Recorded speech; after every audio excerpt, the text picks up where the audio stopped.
The Chicago Bulls just spoiled the LeBron James comeback after his injury for a couple of weeks, having to rest and nurse a groin injury. He didn't look good, and the Bulls made him pay when they beat the Lakers in pretty stunning fashion. I did not think the Lakers were going to lose by this much. Luka actually came out with his hair on fire, knocking down absolutely everything. So in typical Luka fashion, offensively, he was great to start the game. But the Bulls ended up winning this game, and the Lakers looked embarrassingly bad, losing 146 to 115. The Bulls matched the offensive potency that Luka brought to the table to the very beginning of the game, but they did it in a different way. They do theirs with ball movement. They had good shot selection.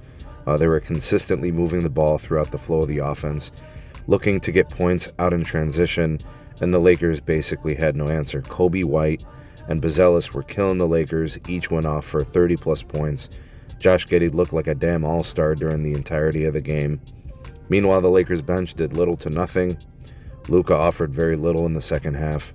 Bron looked awful in his first game back from injury. Not really a surprise to see maybe some rust there or what have you. But, everything in terms of his game just looked bad. He shot poorly. His shot chart, if you guys look at it, I'll see if I can put it in here, full of missed jumpers, missed layups, lots of paint misses. You know, if you watch the tape, you'll also see Luka getting cooked defensively.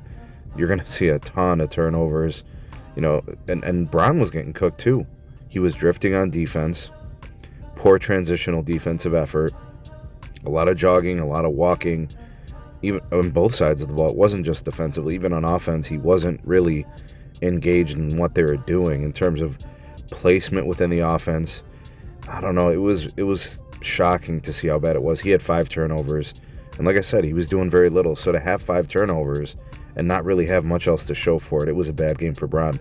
I actually don't think LeBron was doing anything basketball related for the last 2 weeks. His shot looked broken. He had no lift. Wasn't really engaged defensively.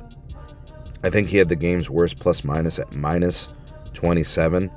Back to Luka, he had 7 turnovers officially, but after watching the game and looking at all the plays, I unofficially counted 9 turnovers he should have been assigned. This is a typical game where he is fresh and goes big offensively, and then Hookah Luka kind of shows up, becomes compromised in terms of conditioning, in what's required later in the games. Once you've logged 25, 30 minutes, what are you able to do?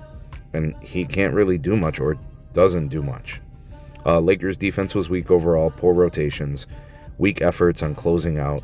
The Bulls are a very average to below average team, but they were beating the Lakers in the basics, getting out in transition after lazy turnovers, bad turnovers by the Lakers. Typically the Lakers have been taking care of the ball, but 21 turnovers tonight led to tons of easy buckets for the Bulls. The Bulls did the simplest of things. They watched film. They see that Luka and Hayes like to run a pick and roll. They disrupted that lob, on the rim roll, mostly stopping it. It only worked once or twice. Bronny James turned back into a pumpkin after his 17-point scoring outburst. He goes 0-4 from the field with 2 points on 2 free throw attempts. For the Lakers, I think there's going to be a bit of a reintegration process. They were without Bron for a couple of weeks. Guys were trying to be more involved and do more previously, having more responsibilities and such. Now they have to kind of step back and revert to their older roles. Generally, I would say Bron looked pretty bad. He should be better next game. Can't really be worse than this, but for Luka, it's more the same from him. I think Rui made a return to the lineup as well, so he's going to have to get back into game shape, reintegrate himself after missing what I believe is about 3 or 4 weeks. But for Luka, it's the typical game for him. Splashes of greatness mixed with shockingly bad fundamentals, lots of complaining to the referees, politicking his way to try to get calls and attention, weak lateral movement on defense, forced turnovers, still seeing those ball security issues. His transition defense was poor. As a team, the communication didn't look good. Their closeouts and rotations weren't good. I'm convinced that Bron didn't do anything for the last 2 weeks. I think 0 basketball-related activities, but, he didn't seem focused or engaged in the game all that much. But anyways, the Lakers are going to have a chance to kind of get back into the win column and to kind of figure things out and get themselves ready for this last home stretch of the NBA season as they look to position themselves to get a decent seeding in the West. And they've got competition there. It's really bunched up. There's 4 or 5, maybe 6 teams that are trying to, kind of get that positional seeding for the playoffs, get into the 2nd, 3rd, 4th, 5th spot, whatever, trying to get home court for, a round or something like that. And then they'll look to bounce back against the Magic on Monday. But overall, I would say it was a bad game. More the same from Luka. LeBron looked terrible. I don't think there's any way to slice it. He definitely should be better next game. JJ Redick's going to be showing film on these guys, looking to fix that transitional defense and some of the closeouts and communications.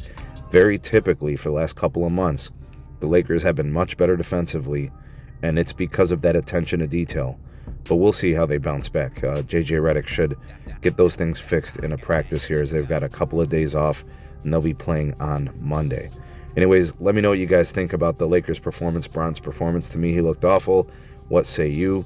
Like and share this video. Subscribe if you're new here. And if you appreciate Real Hoops, definitely join us on our journey as we look to continue to make Real Hoops content on this channel. Big salute to you all. Thanks for being here. We'll see you on the next one.